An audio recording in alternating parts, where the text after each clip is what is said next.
श्री राम सबके प्रिय थे, कैकेयी के भी। कैकेयी भरत और श्री राम में कोई भेद नहीं करती थी। तो मंथरा किस प्रकार उन्हें भड़काने में सफल रही, जानते हैं श्री वाल्मीकि निर्मित आशामयण आदि काव्य के अयोध्या कांड में 8वें सर्ग में। आप सभी से अनुरोध है कि यदि आप इन वीडियोस को लाइक, शेयर या सब्सक्राइब नहीं भी कर सकते तो इन्हें पूरा अवश्य सुने। यह सुनकर मंथरा ने कैकेयी की निंदा करके उसके दिए हुए आभूषण को उठाकर फेंक दिया और कोप तथा दुख से भरकर वह इस प्रकार बोली, रानी, तुम बड़ी नादान हो। अहो, तुमने ये बेमौके का हर्ष किस लिए प्रकट किया? तुम्हें शोक के स्थान पर प्रसन्नता कैसे हो रही है? अरे, तुम शोक के समुद्र में डूबी हुई हो तो भी तुम्हें अपनी इस विपन्नावस्था का बोध नहीं हो रहा? देवी, महान संकट में पड़ने पर जहां तुम्हें शोक होना चाहिए वहीं हर्ष हो रहा है। तुम्हारी ये अवस्था देखकर मुझे मन ही मन बड़ा कलेश सहन करना पड़ता है। मैं दुख से व्याकुल हो जाती हूँ। मुझे तुम्हारी दुर्बुद्धि के लिए तो अधिक शोक होता है। अरे, सौत का बेटा शत्रु होता है, वह सौतेली मां के लिए साक्षात मृत्यु के समान है। भला उसके अभ्युदय का अवसर आया देख कौन बुद्धिमती स्त्री अपने मन में हर्ष मनाएगी? यह राज्य भरत और राम दोनों के लिए साधारण भोग्य वस्तु है। इस पर दोनों का समान अधिकार है। इसलिए श्री राम को भरत से ही भय है। यही सोचकर मैं विषाद से डूबी जाती हूँ, क्योंकि भयभीत से ही भय प्राप्त होता है। अर्थात आज जिसे भय है वही राज्य प्राप्त कर लेने पर जब सबल हो जाएगा तब अपने भय के हेतु को उखाड़ फेंकेगा। महाबाहु लक्ष्मण संपूर्ण हृदय से श्री रामचंद्र जी के अनुगत हैं। जैसे लक्ष्मण श्री राम के अनुगत हैं, उसी तरह शत्रुघ्न भी भरत का अनुसरण करने वाले हैं। भामिनी, उत्पत्ति के क्रम से श्री राम के बाद भरत का ही पहले राज्य पर अधिकार हो सकता है। अतः भरत से भय होना स्वाभाविक है।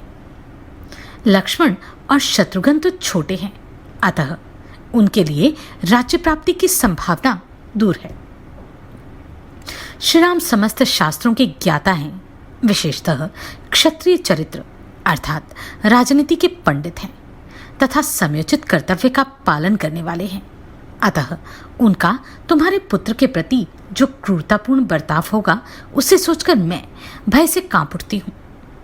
वास्तव में कौसल्या ही सौभाग्यवती है, जिनके पुत्र का कल पुष्य नक्षत्र के योग में श्रेष्ठ ब्राह्मणों द्वारा युवराज के महान पद पर अभिषेक होने जा रहा है। वे भूमंडल का निष्कंटक राज्य पाकर प्रसन्न होंगी, क्योंकि वे राजा की विश्वास पात्र हैं और तुम दासी की भांति हाथ जोड़कर उनकी सेवा में उपस्थित होगी। इस प्रकार हम लोगों के साथ तुम भी कौशल्या की दासी बनोगी और तुम्हारे पुत्र भरत को भी श्री रामचंद्र जी की दास्ता स्वीकार करनी पड़ेगी। श्री रामचंद्र जी के अंतःपुर की परम सुंदरी स्त्रियां सीता देवी और उनकी सखियां निश्चय ही बहुत प्रसन्न होंगी और भरत के प्रभुत्व का नाश होने से तुम्हारी बहुएं शोकमग्न हो जाएंगी।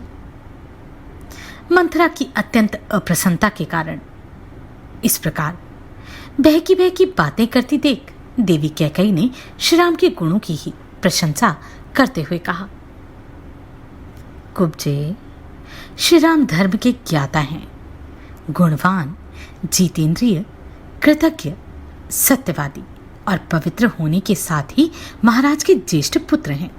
अतः युवराज होने के योग्य वे ही हैं। वे दीर्घजीवी होकर अपने भाइयों और भृत्यों का पिता की भांति पालन करेंगे।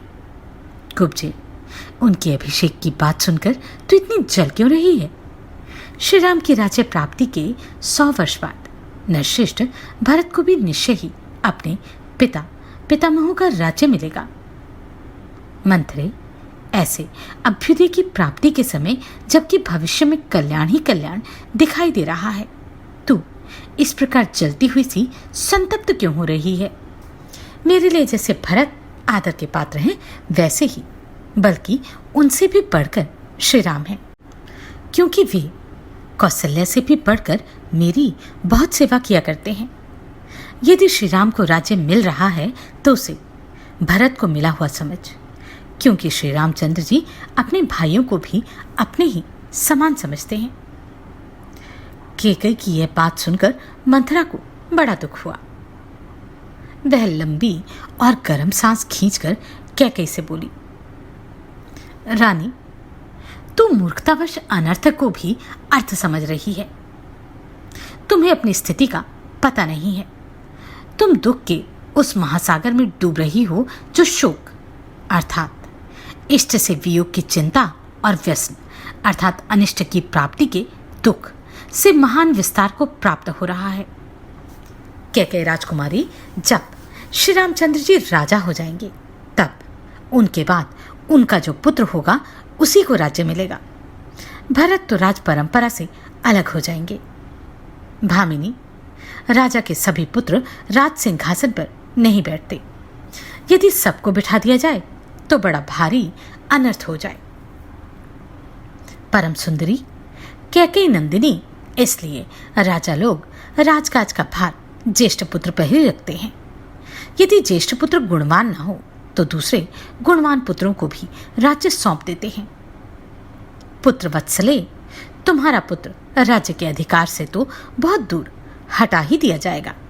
वह अनाथ की भांति समस्त सुखों से भी वंचित हो जाएगा। इसलिए मैं तुम्हारे ही हित की बात सुझाने के लिए यहाँ आई हूँ, परंतु तुम मेरे अभिप्राय तो समझती नहीं। उल्टे सौत का अभ्युदय सुनकर मुझे पारितोषिक दे रही हो। याद रखो, यदि श्री राम को निष्कंटक राज्य मिल गया तो वे भरत को अवश्य ही इस देश से बाहर निकाल देंगे अथवा उन्हें परलोक में भी पहुंचा सकते हैं। छोटी अवस्था में ही तुमने भरत को मामा के घर भेज दिया। निकट रहने से सौहार्द उत्पन्न होता है। यह बात स्थावर योनियों में भी देखी जाती है।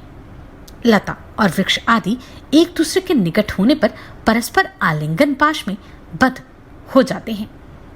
यदि भरत यहाँ होते तो राजा का उनमें भी समान रूप से स्नेह बढ़ता, अतः वे उन्हें भी आधा राज्य दे देते। भरत के अनुरोध से शत्रुघ्न भी उनके साथ ही चले गए। यदि वे यहाँ होते तो भरत का काम बिगड़ने नहीं पाता, क्योंकि जैसे लक्ष्मण राम के अनुगामी हैं, उसी प्रकार शत्रुघ्न भरत का अनुसरण करने वाले हैं। सुना जाता है जंगल की लकड़ी बेचकर जीविका चलाने वाले कुछ लोगों ने किसी वृक्ष को काटने का निश्चय किया, परंतु वह वृक्ष कंटोली झाड़ियों से घिरा हुआ था, इसलिए वे उसे काट नहीं सके। इस प्रकार उन कंटोली झाड़ियों के निकट रहने के कारण उस वृक्ष को महान भय से बचा लिया। सुमित्रा कुमार लक्ष्मण श्री राम की रक्षा करते हैं और श्री राम उनकी। उन दोनों का उत्तम भ्रातृप्रेम दोनों अश्वनी कुमारों की भांति तीनों लोकों में प्रसिद्ध है। इसलिए श्री राम लक्ष्मण का तो किंचित भी अनिष्ट नहीं करेंगे, परंतु भरत का अनिष्ट किए बिना वह रह नहीं सकते, इसमें संशय नहीं है। अतः श्री रामचंद्र जी महाराज के महल से ही सीधे वन को चले जाएं।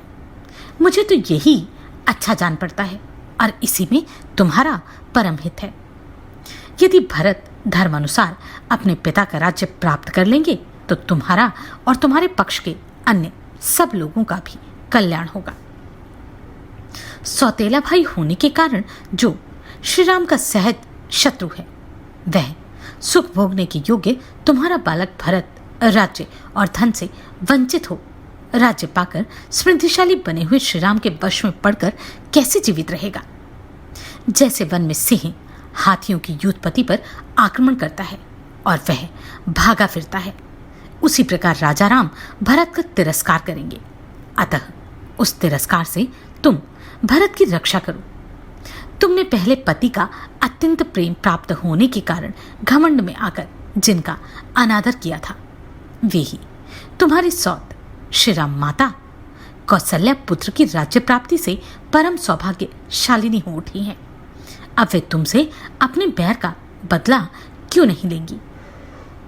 भामिनी, जब श्री राम अनेक समुद्रों और पर्वतों से युक्त समस्त भूमंडल का राज्य प्राप्त कर लेंगे, तब तुम अपने पुत्र भरत के साथ ही दीनहीन होकर अशुभ पराभव का पात्र बन जाओगी। याद रखो, जब श्री राम इस पृथ्वी पर अधिकार प्राप्त कर लेंगे, तब निश्चय ही तुम्हारा पुत्र भरत नष्ट प्राय हो जाएगा। अतः ऐसा कोई उपाय सोचो जिससे तुम्हारे पुत्र को तो राज्य मिले और शत्रुभूत श्री राम का वनवास हो जाए। इस प्रकार श्री वाल्मीकि निर्मित आज रामायण आदि काव्य के अयोध्या कांड में 8वां सर्ग पूरा हुआ। आप सभी को कोटि कोटि साधुवाद। आपने इन वीडियोस को इतना प्रेम दिया। नमस्कार, मैं आभा शर्मा जावास। यदि आपको मेरा ये प्रयत्न सराहनीय लगा हो तो मुझे सब्सक्राइब करके प्रोत्साहित करें।